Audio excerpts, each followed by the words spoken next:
नमस्कार दोस्तों, आप देख रहे हैं सार न्यूज और मैं हूं संगीता। दोस्तों, पश्चिम बंगाल में शुभेंदु अधिकारी के मुख्यमंत्री पद पर बैठते ही पश्चिम बंगाल की पुलिस जो व ताबड़तोड़ एक्शन मोड में आ चुकी है। जगह जगह टीएमसी कार्यालय पर जो है वह छापेमारी की जा रही है और पुलिस प्रशासन द्वारा छापामारी करने के दौरान जो कुछ भी टीएमसी पार्टी ऑफिस से बरामद हो रहा है, उससे यह साफ पता चल रहा है कि टीएमसी की सरकार में आखिरकार क्या चल रहा था। सच में टीएमसी ने गुंडा राज पाल रखा था और सच में टीएमसी पार्टी के दफ्तर से जो कुछ भी बरामद हो रहा है, एक जगह जैसे ही पुलिस छापेमारी करने पहुंचती है टीएमसी पार्टी ऑफिस पर, वहां से सफेद रंग की कई सारी साड़ियां बरामद होती है, कुछ डंडे बरामद होते हैं, कुछ लकड़ी के, मतलब ऐसे बहुत कुछ वहां से सामान्य बरामद की जाती है, जिसको देखकर ऐसा लग रहा है कि यह सब जानबूझकर टीएमसी पार्टी कार्यालय पर रखा गया था, लोगों को डरवाने धमकाने के लिए।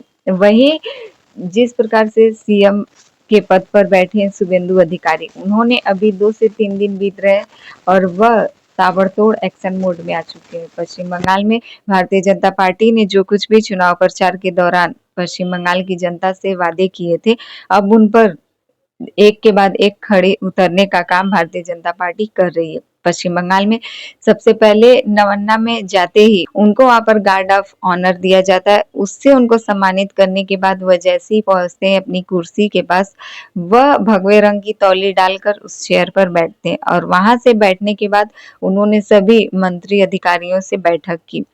उस बैठक के दौरान सबसे पहले शुभेंदु अधिकारी का जो फैसला था वह यह था कि सीमा सुरक्षा, बॉर्डर फेंसिंग के लिए जो जमीन इतने 15 साल के राज्य में टीएमसी की सरकार ममता बनर्जी नहीं दे रही थी, उस जमीन को सबसे पहले शुभेंदु अधिकारी ने बॉर्डर को सौंपने 45 दिन के भीतर बीएसएफ को जमीन सौंपने का आदेश दिया। यानी कि अब बांग्लादेश सुरक्षा, जो कि हमारे देश की सुरक्षा को लेकर बांग्लादेश बॉर्डर पर जो फेंसिंग का काम होगा, इसकी शुरुआती आगाज शुभेंदु अधिकारी नवन्ना से कर देते हैं, जिसको लेकर बांग्लादेश भी पूरी तरीके से बौखलाया हुआ है। बांग्लादेश से अब शुभेंदु अधिकारी समेत कई मंत्री नेताओं को धमकी भी मिल रही है। बांग्लादेश अब पूरी तरीके से बौखला उठा है, क्योंकि उस पर अब पाबंदी लगने जा रही है। अब हमारे देश में जो घुसपैठिए का मुद्दा था, जिसको भारतीय जनता पार्टी चुनाव प्रचार में बार बार कहती थी कि हमारी सरकार आने पर, भारतीय जनता पार्टी की सरकार आने पर सबसे पहला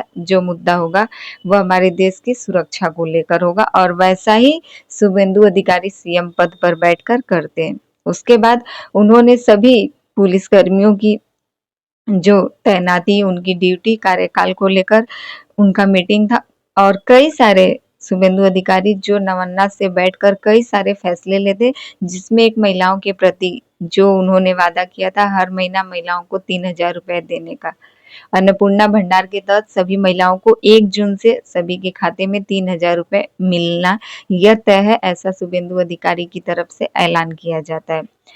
शुभेंदु अधिकारी सीएम बनते ही पश्चिम बंगाल की जनता के प्रति किस तरीके से उजागर है, वह पश्चिम बंगाल की जनता के लिए किस प्रकार से अपना प्रेम दिखाते हैं, इससे साफ जाहिर होता है। भारतीय जनता पार्टी के नेता चुने जाने पर पश्चिम बंगाल में जब भारतीय जनता पार्टी की सत्ता बनती है, जब पश्चिम बंगाल में भारतीय जनता पार्टी के नेता शुभेंदु अधिकारी सीएम पद पर बैठते हैं, उनका एक और फैसला आता है कि पश्चिम बंगाल में अब सड़कों पर जो नमाज होता था, जिस तरीके से यूपी में उत्तर प्रदेश के सीएम योगी आदित्यनाथ ने सड़कों पर नमाज पढ़ने पर पाबंदी लगाई है, अब ठीक वही फॉर्मूला भारतीय जनता पार्टी के नेता शुभेंदु अधिकारी पश्चिम बंगाल में अपना चुके हैं। पश्चिम बंगाल की सड़कों पर भी नमाज पढ़ने पर पाबंदी लगा दी गई है और वहीं जो नमाज का लाउड स्पीकर था, जो नमाज के दौरान इतना साउंड होता था, इस पर भी रोक लगा दी गई है।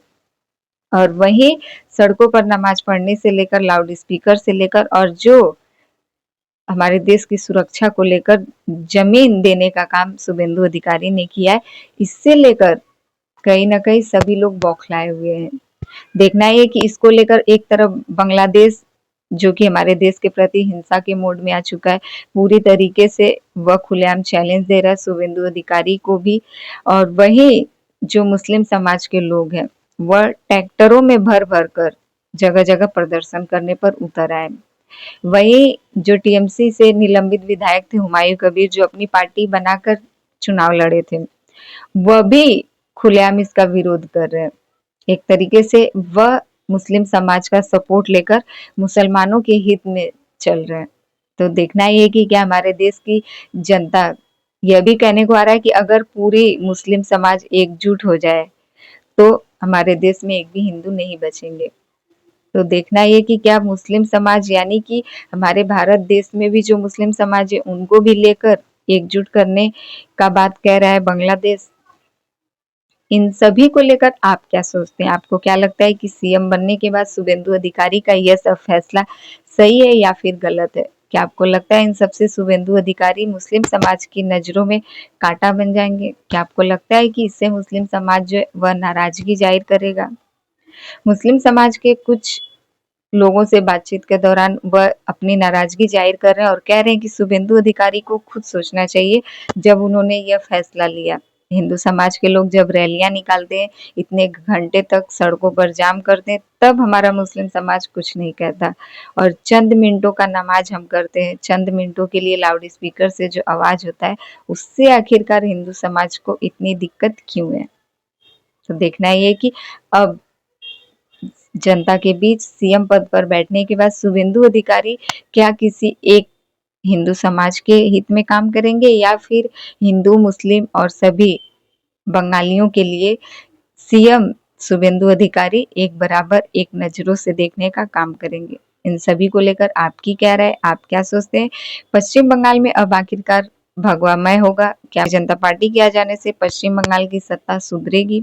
क्या यूपी जैसा हाल जो यूपी में सिंघम बने सीएम योगी आदित्यनाथ, क्या यहाँ पर पश्चिम बंगाल में शुभेंदु अधिकारी का वह एक्शन मोड चलेगा? क्या यहाँ पर भी बुलडोजर एक्शन चलेगा?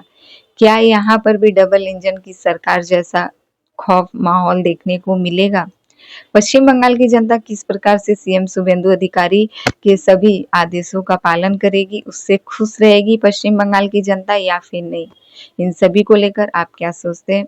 आप कितना हद तक सीएम शुभेंदु अधिकारी के इन सभी आदेशों को मानते हैं, उनके सभी बातों पर आप भरोसा और विश्वास करते हैं? कमेंट करके जरूर बताइएगा। हमारे चैनल पे नए हैं तो प्लीज हमारे चैनल को सब्सक्राइब कर दें और वीडियो पसंद आए तो लाइक कमेंट जरूर कीजिएगा।